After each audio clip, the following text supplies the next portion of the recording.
the MS Michigan Man 64 podcast. My name is Brian Wallace, and I am the MS Michigan Man 64. The MS Michigan Man 64 podcast is about chronic disease awareness. I have had multiple sclerosis for the last 27 years. It's an invisible chronic disease that I've been battling for half of my life.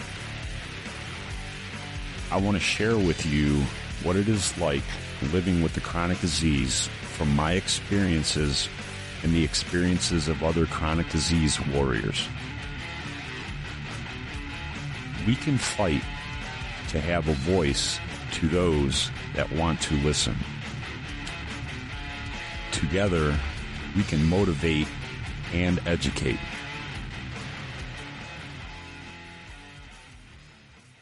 Hi, and welcome to the MS Michigan Man 64 podcast. Today, I am sitting down with Maggie. Maggie is from the UK, and the thing that I really wanted to talk to Maggie about is she is going to teach me about POTS. It's an acronym, POTS, and when I first saw her and met Maggie, I really didn't even know what POTS was, and the more I started listening to her, it just got me interested, and I wanted to have her on to try to explain her journey with it and just explain exactly what POTS is. So please welcome to the podcast, Maggie. How are you doing, Maggie? Hi, Brian. I'm okay, thank you. Not too bad today. How are you? Oh, I am doing okay. So, Maggie, you are from the UK, and you were diagnosed with POTS. And I know it happened around COVID, and I know that'll be part of your story too, but can you, explain what POTS is and what the acronym actually stands for, and just kind of explain your story as to how you were diagnosed with POTS? Sure. So POTS stands for Postural Orthostatic Tachycardia syndrome. It is a problem with the autonomic nervous system. The nervous system doesn't work how it should. So when somebody without POTS stands up, their body then tells them, okay, we need to get to the blood to the upper half of the body so we can make sure that the upper organs and the brain are getting enough oxygen and blood. But with somebody with POTS, their blood pulls into the legs and that communication isn't there. So what happens then is the heart then overcompensates. So it's working really, really hard, which is where we get the tachycardia, in order to pump the blood and oxygen up to the upper half of the body. But alongside that, there is lots and lots of symptoms when it comes with POTS. There are some people that their blood pressure goes down, and that's normally where they faint. There's some people where their blood pressure actually stays the same, and there's some people that their blood pressure goes up. My blood pressure goes up as well as my heart rate. So that is because I've got something called hyperPOTS. There's lots of the different things that we get. The symptoms are chest pain, palpitations, tremors, internal tremors and external tremors, chronic fatigue, temperature dysregulation, problems with rest and digest, fight or flight, blood pooling, migraines and headaches, brain fog, fainting, as I said, with the lowering of blood pressure, breathlessness, coat hanger pain, which is pain in your shoulders, neck, and the top of your back, and problems sleeping. I think for me, the two things that I find extremely difficult with the POTS overall are the chronic fatigue, and also the tachycardia. I find really difficult. I couldn't imagine the tachycardia. I know my wife has that too, and me being a former athlete, when I was exercising, my heart would go up and all, and that beating, that pounding out of your chest, her heart would go up into like the 160s, and she's sitting in a chair, and I'm like, I can't imagine that feeling, like sitting in a chair, not even moving, and your heart is pounding at like 160 a minute. That's just got to be an awful feeling. It is, and it kind of feels like you're working out constantly. I'm on beta blockers now, which help quite a bit to sort of die that feeling down. But I kind of knew I had POTS quite early on because of that feeling that it gives you because your heart actually feels like it's pumping out of your chest. It feels like it's actually thudding, not just like a boom, boom, boom. It feels like it's proper thudding out of your chest, as well as obviously it going really, really fast as well. And I think before you know that it's POTS, it's actually very scary because you get like the chest pains and the palpitations and everything as well. And you're kind of thinking, am I going to be okay? What is this? What's going on? My heart rate used to go up to the late 180s. It did go up to 200s on a couple of occasions before my medication. So it was quite scary, but I did a lot of my research and kind of knew that it was POTS early on, but trying to get the diagnosis obviously was very difficult. Yeah, and I've heard that too. So how long were you dealing with this? Like, was this something that just like it just starts one day and just gradually progresses and stays and it just levels off and stays the same, or is this something that like it just comes and it goes, and I mean, I don't even understand that part of it. Is it like a constant? Yeah. Is it a constant, or is it like, it can be like a couple hours and then I'm good, and then, or is it like an all day thing? Yeah, it's always there, but every day is different in regards to the severity of symptoms. There's things that make our symptoms worse. Sometimes, like any chronic illness, when you have a bad day, you can't really decipher what it is that you've done. Sometimes you've done too much. And you've not paced yourself very well, and therefore you're getting a worsening of symptoms. Maybe it might be that you've not slept very well the day before and you've got a worsening of symptoms, but it is always there. It's just different severities. Is there something that triggers? Is there something that triggers this? Because, like, I mean, you didn't have this growing up, right? And you didn't have this in your 20s or in your early adult life. And it just started. It just started developing around COVID, and I'm not saying that COVID caused it, but I hear it a lot more since COVID. But I don't even know the history of POTS. I mean, because MS to me, MS has been around forever. I heard of it when I was a kid, but I mean, when did they even start talking about POTS? I mean, POTS goes back over 20 years. But the understanding of POTS is very different from what POTS looks like these days. When people used to get diagnosed with POTS many years ago, it was about them fainting. And that's because of the lowering of blood pressure. But obviously there's lots of different types of POTS now, which I haven't actually written down to be able to tell you. But as I said, I have hyperPOTS, and that's because my blood pressure goes up as well as my heart rate. I did actually get POTS from COVID back in January 2021, and POTS can come from any form of trauma. So I have been through a lot of trauma throughout my life, from childhood and in adulthood, and I think by the point that I got COVID, my body just had enough, and that was it. I got POTS. I knew quite quickly. I kind of, after about a week, I was kind of like, because initially when you get COVID, obviously you're not feeling very well, and you kind of just take it that you're not feeling very well. But as time went on, I thought, God, my heart feels a little bit funny, and I'm getting these chest pains and getting really breathless still when I'm standing up and things like that. So I had an oximeter, because at the time with COVID, people were worried about their oxygen levels dropping and having to go into hospital. So I had an oximeter, and I noticed then that my heart rate was really high. And I thought, gosh, I've never really paid much attention to my heart rate before. Like, is this normal? So at that point, I just started doing a bit of research, and it said then, I was like, I'm pretty sure that I have POTS. So that's where my journey started in regards to POTS. It was triggered by COVID, and a lot of people, it's a lot more known about now than it used to be. It is because of COVID, because there's many people that have had COVID that now have POTS. Wow. So like they can be triggered by. So with the COVID, it can be triggered. No, go ahead. Go on. That's okay. It can be triggered by lots of different things. It can be triggered by, a physical trauma. Maybe somebody's had an accident. or maybe it's trauma throughout their lives that they've had, and then it's built up over time, and then you've just got then the icing on the cake that's triggered that. Yeah. Okay. That final part. That's kind of what I was saying. I'm like, so the COVID was like the final push over the edge with the trauma part of it, the trauma of getting sick and all that. Wow, that is just so interesting. So I heard you say before that you said it's really hard to get diagnosed with POTS. Why? Why? I mean, tell me why, because I know I have MS, and MS is a pain in the ass to get diagnosed too. I mean, I've heard of people it's taken like 5-7 years, because it's a snowflake disease, and it comes and goes, and it's just hard to diagnose. So, you tell me your journey on that? I think at a glance, POTS comes across as anxiety.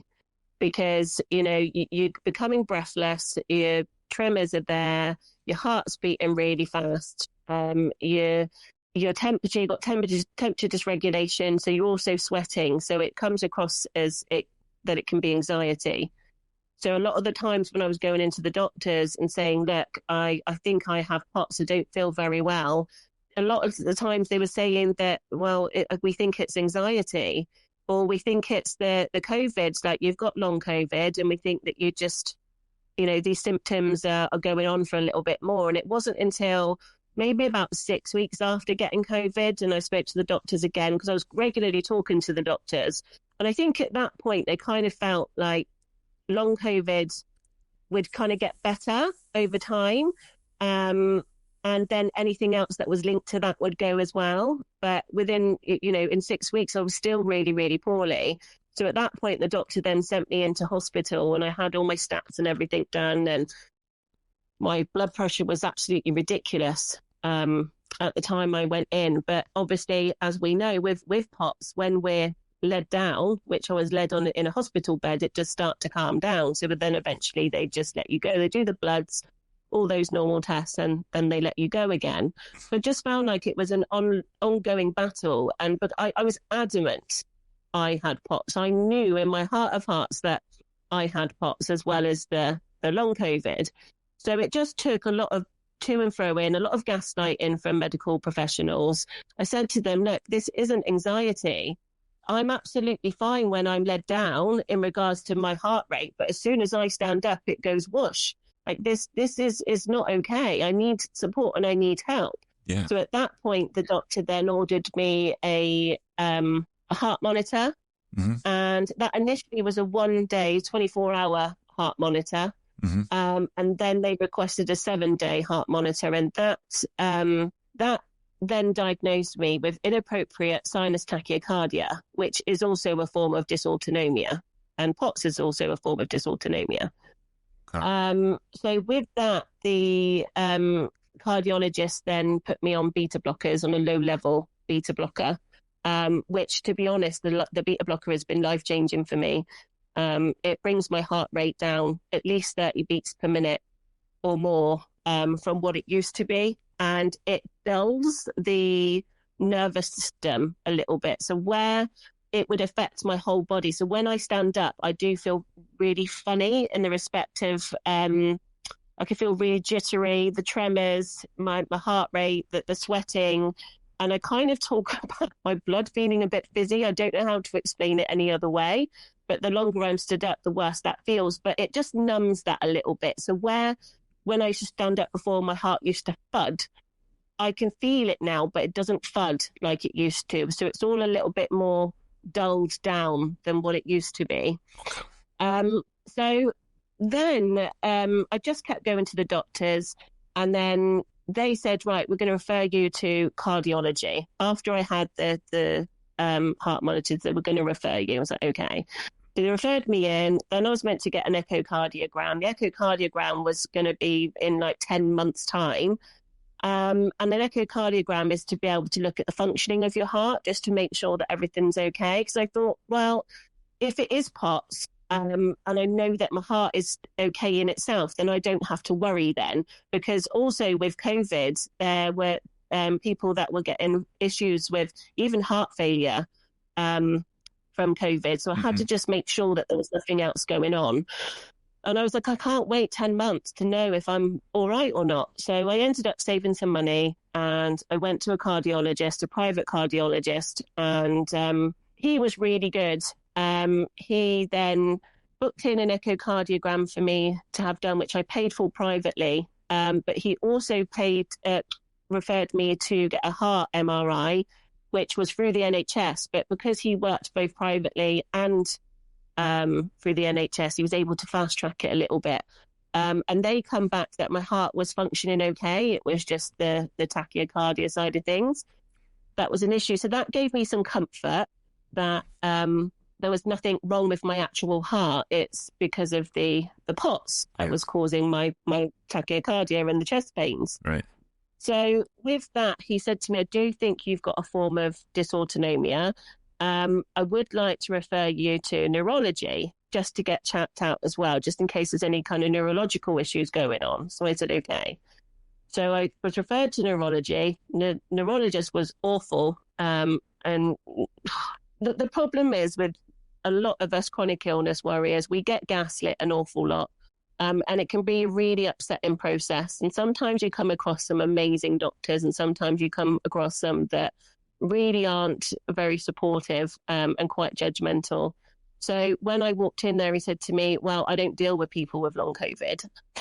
Luckily, I went prepared, as I do. And I said, I was referred to you by my cardiologist because of my symptoms that could be neurological. And he wants to get me checked out because of all these symptoms that I have. And he's like, right, okay. Mm-hmm. At the end, he did all of his tests. He said, I don't think it's neurological. And I was like, well, I feel that I should be referred for a tilt table test at least, because I do think I have POTS. And I know that POTS can be covered under neurology or cardiology. It can be under either. So please at least just refer me to that. And they did.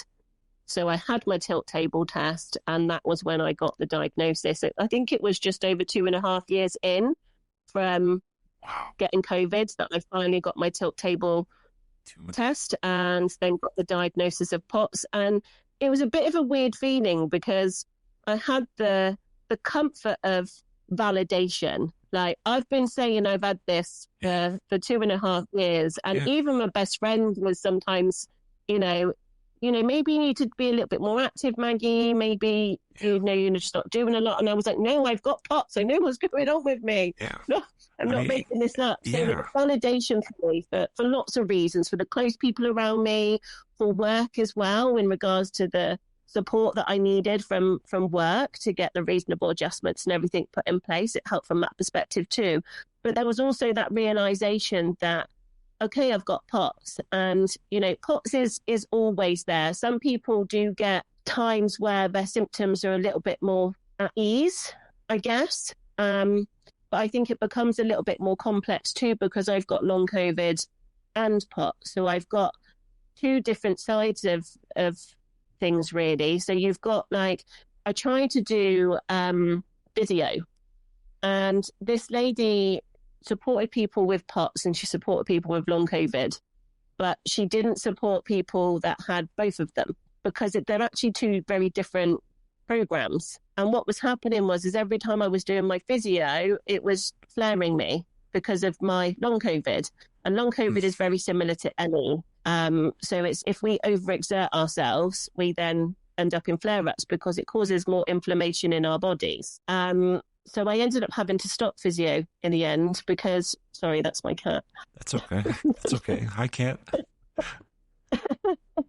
I ended up having to stop physio in the end because it was just constantly flaring up. But I do think that it's really important for us to have hope. And I'm always looking at new things to try and new things to do to be able to give me hope that I can get some kind of, improvement in my symptoms so that I have a little bit of a better quality of life. Yeah, than I do. Absolutely. So tell me a little bit about, when you got diagnosed, how did this affect your life? I mean, you said that everybody was, they were blaming it on anxiety, and you're sitting there in your head saying, no, I got POTS, and you're getting gaslit, and it took 4 years. What was your life like? Because mentally, that had to be like such a strain on your mental health because you're sitting there going, oh my God, I know something's wrong. And everybody's around, you're either lazy or you're stressed out or they're blaming it on something else. So, I mean, talk a little bit about that. Yeah. Mentally, it really did take its toll. And, we talk about there being a bit of a grieving process when you get a diagnosis, but there's also that build up as well and like the changes of life. Because for me, I went from just being able to do everyday things without even thinking about it to, okay, do I have the energy to shower today? Do I have the energy to make food today? Do I have energy to go and see my friend? Can I just the everyday, like, can I even get dressed today? Right. Do I need to just stay in bed? Like everyday things that I previously took for granted, I have to think about, I wake up and I have to analyze, okay, where are my energy levels at today? Yeah. And are they at 5%? Are they at 30%? They're never at 100% because people normally, when they wake up but don't have chronic illness, they wake up with 100% and they can just carry on as normal. Whereas with us chronic illness warriors, we wake up and we think, okay, where am I at today? And if we don't have a lot of energy resource, we have to think about where we spend that energy. What do we need to do today? What are the necessities that we need to do? And then other things will get neglected because we can't do everything that we would like to do on those days. We can, but then there would be a consequence, and the consequence would be a flare-up of our symptoms, a worsening of our symptoms. So for me, I went from doing everything I wanted to do to, having to think every day what I can do. And my life at the moment now is, I'm very thankful because I do work. I work from home as a family support worker. And I'm very thankful for that. I have a lot of reasonable adjustments in place, and my union was a really supportive part of that. And I do have a really supportive manager. But my life is working from home and resting any other time. I have a friend that I will try to see once a week, and she makes me dinner, but that's only if I can manage it. Quite a lot of weeks I can't even manage that. So, wow. Yeah. I don't have much of a social life. Yeah, and that's something anymore. And that's something that people don't get, that don't have it. Like it's. I know with MS, people will say, he's getting isolated. He doesn't want to be around people. He's antisocial, or it's just whatever. I mean, whatever kind of stereotype you can give. But that's not the reason. You can't tell that I have MS, just like I can't tell that you have POTS. You don't know. You don't know the way I feel, and I don't know the way you feel. I mean, if you tell me that you're not feeling good, I believe you. I mean, why are you going to lie to me that you're not feeling good? I mean, why am I going to lie to somebody that I can't walk very good today? I mean, it's just crazy that we got to deal with that from people that just don't take the time to educate themselves on different diseases, and that you could come across in everyday society, because everybody works, and or most people work, and a lot of the people that you work with, you don't know what the heck they got. They can have Crohn's, they can have MS, they can have POTS, they can have fibromyalgia. You don't know their deal, so when they're having a bad day, okay, give them the benefit of the doubt. And I know there's people that abuse that, but it makes it bad for the people that actually have the disease. Yeah. I think that's one of the biggest hurdles when you have chronic illness, is because there's a lot of people that are very ignorant. There are some people that, like, I've lost friends and family through chronic illness, and a lot of it is through the lack of understanding and a want to understand, really. But I kind of look at it through a lens of, although that's been very frustrating and it's been very upsetting at times, and there's been grief as well because of the people that I've lost, I also look at it through the lens of, I don't have a lot of energy anyway, so at least now it's highlighted to people that don't want to take the time to look into, like, my best friend, she researched POTS, and she was like, wow, I've heard this helps and this helps. She regularly sends me stuff. Yeah. She knows I'm having a bad day. She'll be like, do you need anything? And her mum, which also supports me, will, if I need any shopping or my prescriptions picking up or anything like that, Yeah. she goes and does it for me. So I'm really lucky in that respect. But it's highlighted the people that are not actually there for me, and therefore leaves me with the energy left for the people that do love and care about me and have taken that time. But I think, even from a work perspective, it's quite hard because, especially with my beta blockers now, I can kind of hide the tremors to a certain extent. And, the rest of it, you wouldn't really notice because it's predominantly an invisible illness.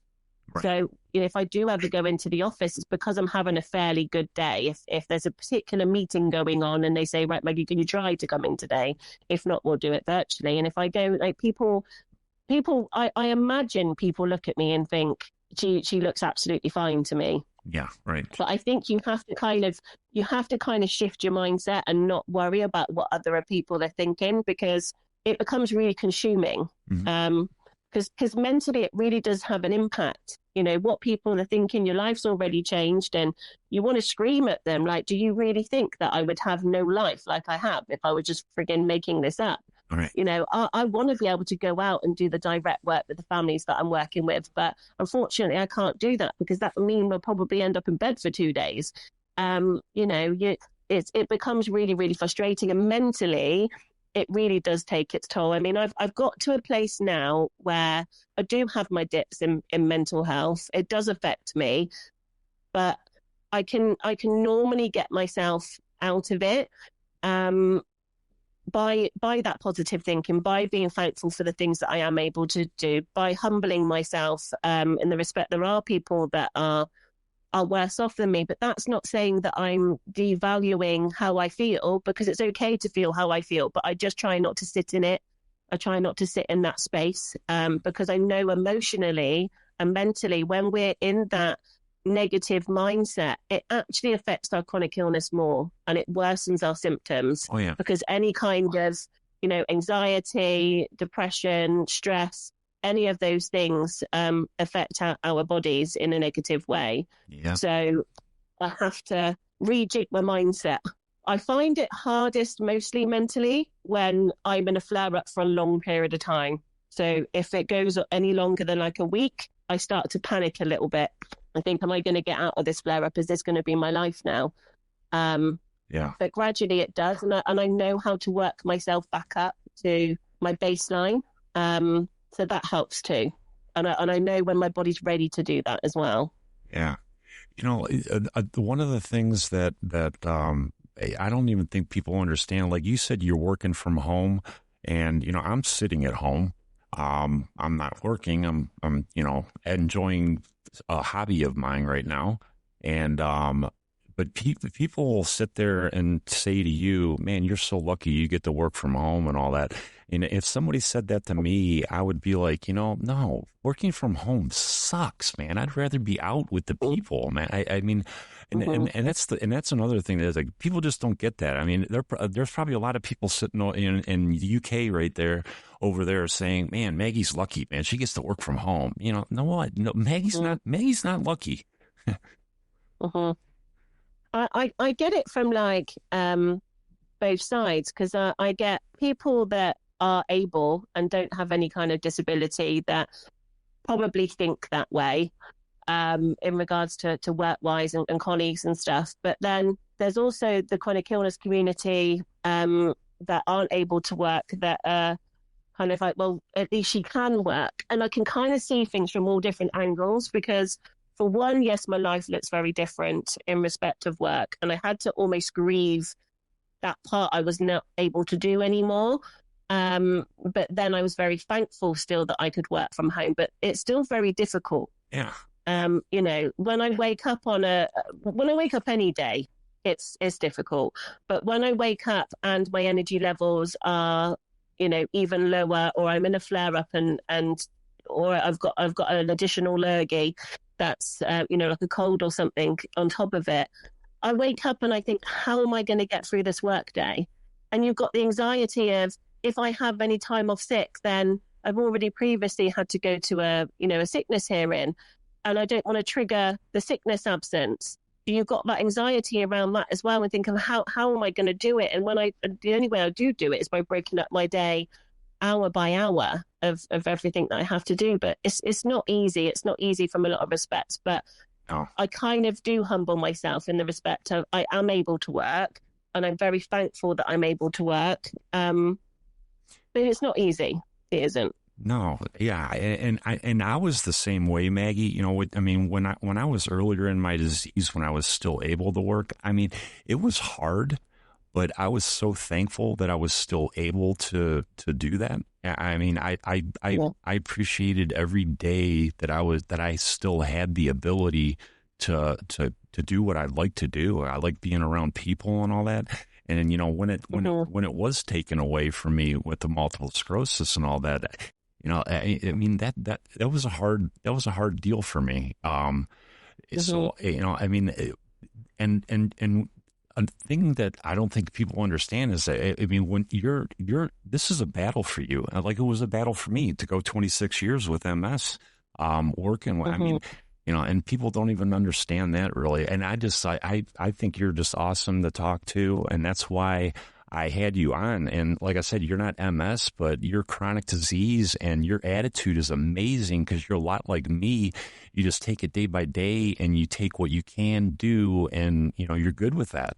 You know, and if you can't do something, you know, then you just take care of yourself, and I love that about you, and it's so important for people to hear that it's okay to do that. Yeah, I think mindset is such a big thing when it comes to chronic illness, because you can kind of sit in those thoughts of what you can't do and what your life used to be like. But if you do that, then mentally and physically, that's going to have more of an impact.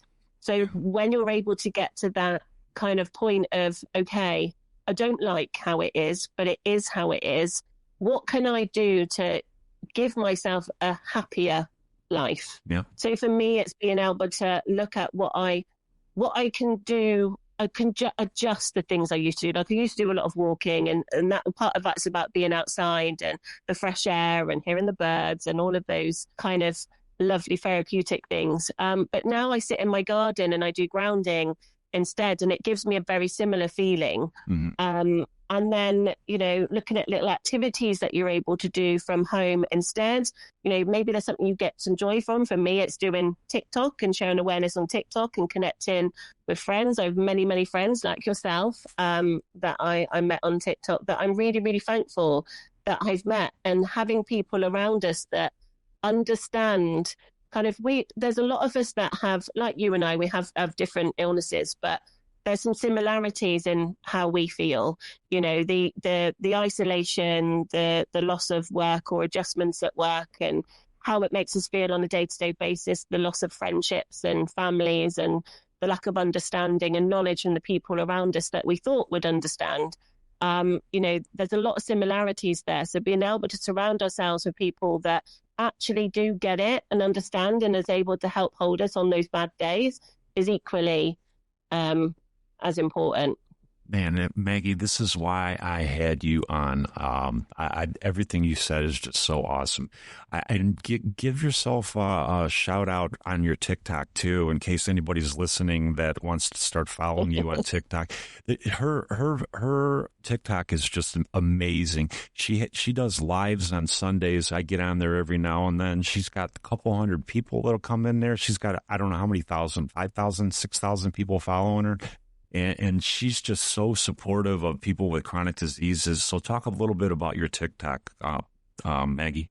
Sure. My name is Potsy Botsy on TikTok. I started it to share awareness and kind of realized quite quickly that it was really comforting for me as well to have people around me that understood. But also I realized that there was lots of people that were isolated. So I started a community called Flower Pot Warriors. Flower pot because flowers need care and nurture, and that's what we do for each other as a community. And warriors because we're all warriors. So yeah, I do lives every Sunday at 1:00. It's chronic illness, health and disability lives. There's a chance for people to come up in boxes to share their health journey. it allows us to connect with different people. There'll be people in the comments, and sometimes people come in for the first time in their life, and there's somebody talking in a box that's got a similar illness to them, and they're like, oh my God, there's somebody else that's got this illness, somebody else that I can connect with and that understands. So for me, it's about connection and being able to connect as many people together as possible so that they don't feel isolated. You know, I know when I first started my chronic illness journey, how isolating it was. And I did not realize that there was this world of people out there that all were feeling how I felt. So for me to be able to give people that comfort that they're not on their own and be able to connect them with new people is so, so important. And part of that is the Discord that we have too, which covers lots of different areas. You know, there's chronic illness, health and disability, there's domestic abuse, there is mental health, neurodiversity, SEN, parents.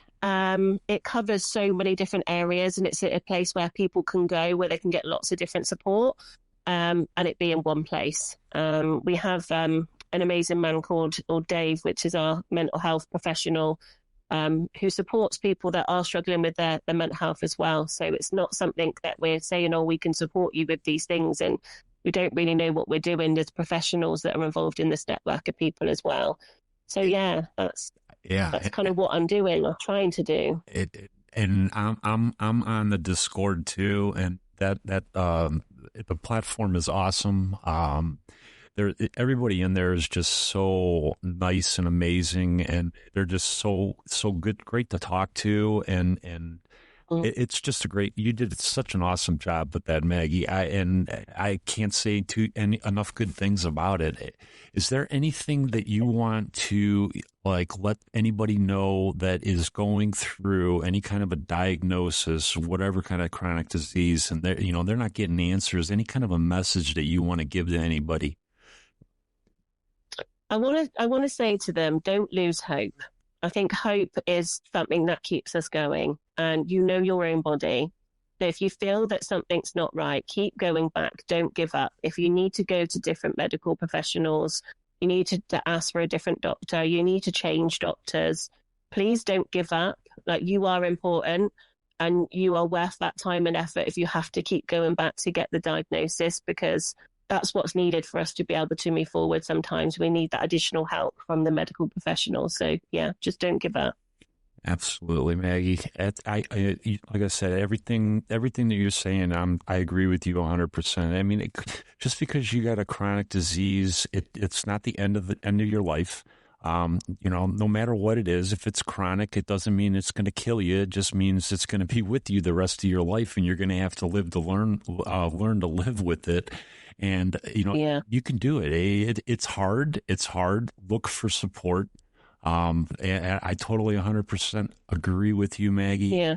And I really want to thank you for coming on and helping me spread awareness about chronic disease. You are so awesome. I will definitely have you on again, because there's so much more about POTS that I definitely want to know. And I'm sure everybody else will too. Yeah, I mean, I'm more than happy for people to connect with me if they would like to on TikTok, if they've got any questions. I think, we all find little things that help us on a day-to-day basis. So yeah, if you're trying to get a diagnosis, or you're struggling with your diagnosis, then just reach out. Yeah, I'll put Maggie's TikTok in her or in the description, in her the Discord too. And yeah, absolutely. If you are a person that has a chronic disease, or and trying to get diagnosed, wondering what something is, reach out to Maggie, and you can ask her whatever you want. She is so awesome. Thank you so much, Maggie, for coming on and helping me today. Thank you, Brian. I just wanted to add just at the end that the Discord is 4 of us that set up the Discord. So it isn't just me. It's 4 very like-minded people that want to help people. I'm sorry. Yes, there are 4 of them. Yes, and all 4 of them are really awesome. They're awesome people. Awesome people. They're from all over the world in there too. I've met so many incredible people in that Discord. All right, this is MS Michigan Man. I am going to get out of here. I want to thank everybody for listening in. If you want to follow me on Instagram, I am MS Michigan Man 64. I am on TikTok, Michigan Man 64, and I'm also on Facebook, Brian Wallace out of Brunswick, Ohio. This is MS Michigan Man. I am out.